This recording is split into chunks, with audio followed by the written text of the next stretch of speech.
Já, ég heilsa ykkur öllum í Drottins nafni og velkomin hingað í Hafnarkirkju. Ég vil byrja að þakka honum Jörg fyrir þetta fallega spil sem hann spilaði hérna fyrir okkur hér á undan. Þessi fallegi sálmur eftir hann K.K. Nú, ennþá komumst við ekki til kirkju, þannig að við ákváðum að færa kirkjum til ykkar eins og við gerðum hérna síðasta sunnudag. Og við ætlum að vera með helgistund. Óhefðbundna, ég ætlum að kalla það þannig. Við þekkjum þessa helgistundir, þar sem að við lesum bænir og ritningalestur, en þetta verður aðeins öðruvísi hjá okkur núna. En þegar að ég settist niður og var að undirbúa, þá fór ég að hugsa hvernig skynjum við trú? Og hvernig skynjum við okkar trú? Hvernig sjáum við okkar trú og hvernig bara sjáum við trú annara? Trú okkar og trú annara, hún getur verið öðruvísi þó að við trúum á sama Guðinn. Já, hvernig upplifum við trú? Hvar sjáum við trúna? Guð býr í gaddavírnum, orti Megas. Já, Guð getur verið í gaddavírnum. Hann getur verið út á sjó, Guð getur verið upp á hálendi og Guð getur verið hérna í kirkjunni. Guð er í þessum himnesku tónum sem að koma frá orgelinu. Já, Guð er í altarinu. Guð er hérna í gluggunum. Já, gluggarnir. Þeir eru fallegir, gluggarnir í Hafnarkirkju. Litríkir og fallegir. Sérstaklega þegar sólin skín svona þá kemur svo falleg birta inn í kirkjuna. Þeir geyma alls kyns form og við sjáum ýmislegt í hverjum og einum glugga. En hvað sjáum við? Hvað skynjum við? Fyrir nokkrum árum fékk ég áhuga á því að vita meira þessa glugga. Ég vildi komast að merkingu þeirra. Ég komst að ýmsu, en þó ekki öllu. Fyrir vígslu kirkjunnar var búið að setja steindaglugga hérna í vesturhliðina og svo í suðurhlið kirkjunnar. Þessi gluggar eru verk þýsku listakonunnar Maríu Katskrá, en hún lést árið 1998. Gluggarnir voru framleiddir af verksmiðju Dr. Oidmann. Árið 1993 voru settir upp steindir gluggar hér á norðurhliðinni og voru þeir vígðir við hátíðlega athöfn 10. október það ár. Að ósk sóknarnefndar eru myndirnar sem að prýða stóra gluggan sem er hérna bak við orgelið af krossfestingunni annars vegar og upprisunni. Þeir gluggar eru sömuleiðis verk eftir hana Maríu Katskrá og eru það síðasta sem að hún hannaði fyrir þessa glerverksmiðju, en eldri gluggarnir, það voru þeir fyrstu sem hún hannaði fyrir smiðjuna. María vann einnig náið með Oidmann verksmiðjunni og eru verk hennar að finna í fjölmörgum kirkjum erlendis og hérlendis, til dæmis í Siglufjarðarkirkju. Og voru gluggarnir framleiddir í Oidmann verksmiðjunni einnig. En merking gluggana komst ég því miður ekki að.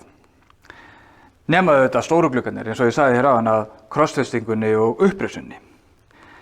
En kannski er það líka í góðu að vita það ekki. Kannski vildi María ekki gefa það út, merkinguna, það er að segja. Kannski vildi hún að við myndum sjá það sem við vildum sjá. Ég hef oft spurt fermingarbörnin hvað þau sjá þegar að horfa á gluggana. Sér í lagi þegar að horfa á gluggana hérna á suðurhliðinni. Ýmsar kynjamyndir sjá börnin, en ég ætla ekki að fara að hafa þær hugmyndir eftir hér, því það raunveru skiptir ekki máli. Það sem skiptir máli er hvað þú sérð í gluggum Hafnarkirkju. Hver er þín skynjun? Já, því að það er það sem skiptir máli. Það er svona eins og að spyrja hvort og veltaði fyrir sér hvort Jesús hafi verið með stutt hár eða sítt. Það sem skiptir máli er sú mynd sem að við höfum af Jesú, af Guði, í okkar minni. Að það hjálpi okkur. Að Guð gefi okkur styrk. Það er það sem að skiptir máli. Skynjum trúna á okkar hátt. Þannig að okkur líði vel með okkar trú. Ég talaði áðan að Guð væri í gaddafirnum og ég sagði líka að Guð væri í þessum fallega orgeli eða í tónunum. Og eigum við ekki að heyra hvað María ætlar að segja okkur aðeins þetta mikil fengna hljóðfæri sem að gengur undir ákveðnu nafni sem að María ætlar að segja okkur hérna á eftir. Ég ætla að fá að segja ykkur aðeins þau orgel sem hafa verið hér í Hafnarkirkju. En við vígslu Hafnarkirkju var notað harmóníum fyrst sinn. En hljóðfæri var þá í eigu hjónanna Regínu Stefánsdóttur og Gísla Björnssonar. Þegar nýtt orgel var keypt í kirkjuna, tók Kristín Gísladóttir, dóttir þeirra, við orgelinu og er nú í eigu hennar. Fljótlega var svo farið að huga að orgelkaupum í hina nýju kirkju og þann 21. mars 1968 var vígt 5-radda mekanískt pípuorgel sem smíðað var árið 1967 hjá þýsku orgelsmiðjunni Steinmeier og þess má geta að það orgel er nú í Djúpavogskirkju. En fyrst sinn var þó þetta orgel hér uppi á kirkjuloftinu og árið 1985 var keypt tölvuorgel Allen 3100 sem hafði 31 rödd og 8 aukaspjöld og var því komið fyrir á kirkjuloftinu sem ég talaði áðan. Og það var vígt við messu sunnudag í 2. mars árið 1986. Síðar daginn voru svo orgeltónleikar þar sem að Haukur Guðlaugsson, söngmálastjóri, lék á hið nýja vígða orgel. Enn og aftur, árið 1993 var svo sett á stofn nefnd vegna þess að það átti að fara að kaupa nýtt orgel hér í Hafnarkirkju. Og hún var skipuð af sóknarnefndarmönnum, organista og presti. Og þessi nefndarmenn skoðuðu orgel víðsvegar landið og í framhaldinu var samið við danska orgelsmiðju P. Brun og Sönn smíði orgels hér í Hafnarkirkju. Og var það sett upp þetta glæsilega orgel vorið 1996 og var formlega vígt við messu sunnudaginn 17. nóvember sama ár.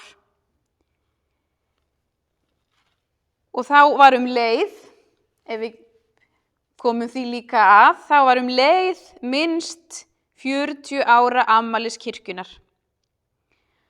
Einnig héldu þeir Haukur Guðlaugsson, söngmálastjóri og Guðni Þórarinn Guðmundsson, organisti í Bústaðakirkju, orgeltónleika og leyfðu áheyrendum að heyra ýmsa tónlist.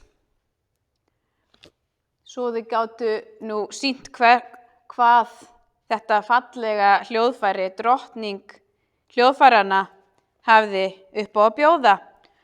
Orgelið er 21 rödd og þær skiptast á 2 hljómborð og pedal. Og orgelið er allmekanískt. Þetta er því 4. hljóðfærið hér í kirkjunni og stendur það hér á gólfinu og alveg óbóðslega fallegt að heyra í því. Ég vil bara þakka fyrir þessa stund sem búin að hérna saman við tölvuna.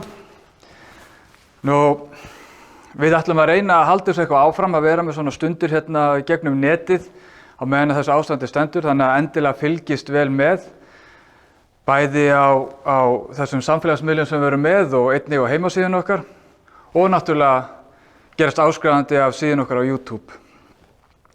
En ég þakka fyrir, við skulum fara saman í friði Drottins út í daginn og Guð gefi ykkur góðan dag.